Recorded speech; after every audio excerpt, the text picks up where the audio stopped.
حدیث سے پوچھتے ہیں کہ جمعہ کا دن عید کیوں بنا؟ آئیے، آقا علیہ السلام نے فرمایا، حدیث ہے سنن ابن ماجہ صحاح ستہ کی حدیث، کتاب و اقامت الصلاۃ،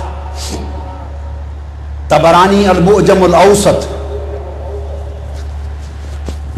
امام احمد بن حنبل کی المسند، ابن خزیمہ کی الصحیح، امام حاکم کی المستدرک، کل کتب حدیث میں، اور صحاح ستہ ابن ماجہ۔ بتا رہا ہوں کہ جمعہ عید کیوں بنا، یاد رکھ لیں یہ نکتہ زندگی بھر کے لیے، جمعہ عید کیوں بنا؟ آقا علیہ السلام نے فرمایا، حدیث پاک ہے، سنیں، حضرت عبداللہ ابن عباس رضی اللہ تعالیٰ عنہ، ہوا یروی، ابن عباس روایت کرتے ہیں، عبداللہ ابن عباس، حضور علیہ السلام نے فرمایا، ان ھذا ای یوم الجمعہ، یہ دن، ھذا یوم عید جعلہ اللہ للمسلمین، اللہ نے اس دن کو عید کا دن بنایا ہے مسلمانوں کے لیے، فمن جاء الی الجمعہ فلیغتسل، اس دن غسل کر کے آیا کرو، نئے کپڑے پہنا کرو، خوشبو لگایا کرو۔ میں 3 باتیں بتاؤں گا، یہ پہلا نکتہ، جمعہ عید کا دن ہے، غسل کیا کرو، نئے کپڑے پہنا کرو، خوشبو لگایا کرو، مسواک کیا کرو، چمک دمک سے آیا کرو۔ کیوں؟ جمعہ عید کا دن ہے۔ ایک حدیث آگے، یا رسول اللہ پھر اور کیا کریں؟ یہ بات غور سے سنیں، یا رسول اللہ پھر اور کیا کریں؟ اور کیا کریں؟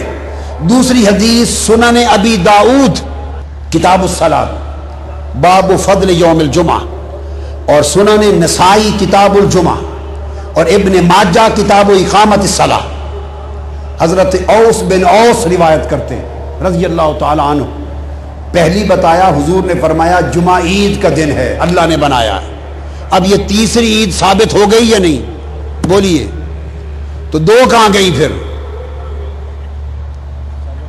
تو اسلام میں صرف 2 عیدیں ہیں، وہ صرف 2 کہاں گئی؟ اللہ نے فرمایا جمعہ عید کا دن بنایا ہے، 52 عیدیں جمعہ کی سال میں اور ایڈ ہو گئیں، 2 کی شرط ختم ہو گئی۔ وہ عید شرعی ہے، واجب ہے، یہ عید فرحت ہے، عید محبت ہے۔ اور بتا رہا ہوں کہ پھر آقا اور کیا کریں؟ فرمایا فاکثروا علی من الصلاۃ، جمعہ کے دن مجھ پر کثرت سے درود و سلام پڑھا کرو، عید کا دن ہے۔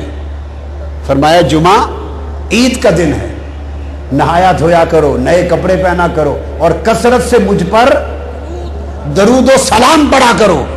2 باتیں آ گئیں۔ یا رسول اللہ یہ بات بھی سمجھ میں آ گئی، یا رسول اللہ یہ بات بھی سمجھ میں کہ جمعہ عید ہے، یوم عید ہے، جمعہ کو غسل کریں، جمعہ کو کثرت کے دن درود و سلام پڑھیں، فہمنا، سمجھ آ گئی، مگر لما نفعل ھذا، لماذا، کیوں کریں؟ یہ عید کا دن کیوں بنا؟ درود و سلام کیوں پڑھا جائے؟ آقا نے فرمایا ان من افضل ایامکم یوم الجمعہ، سب سے افضل دنوں میں یوم جمعہ ہے۔ کیوں؟ فی خلق آدم، یہ حضرت آدم کے میلاد کا دن ہے، یہ حضرت آدم کے میلاد کا دن ہے، چونکہ پہلے نبی ہیں۔ میلاد اس لیے پیدائش کا دن، ماں باپ تو نہیں تھے تو ولادت ماں باپ کے طریق پہ نہیں، پیدائش تھی، پیدائش، خلقت، تخلیق، اس تخلیق کو استعارتاً سمجھانے کے لیے مول میلاد کہہ رہا ہوں۔ چونکہ جمعہ پیدائش آدم کا دن ہے، میلاد آدم کا دن ہے، تو قیامت تک امت کے لیے میلاد آدم کے دن یوم جمعہ کو یوم عید بنا دیا۔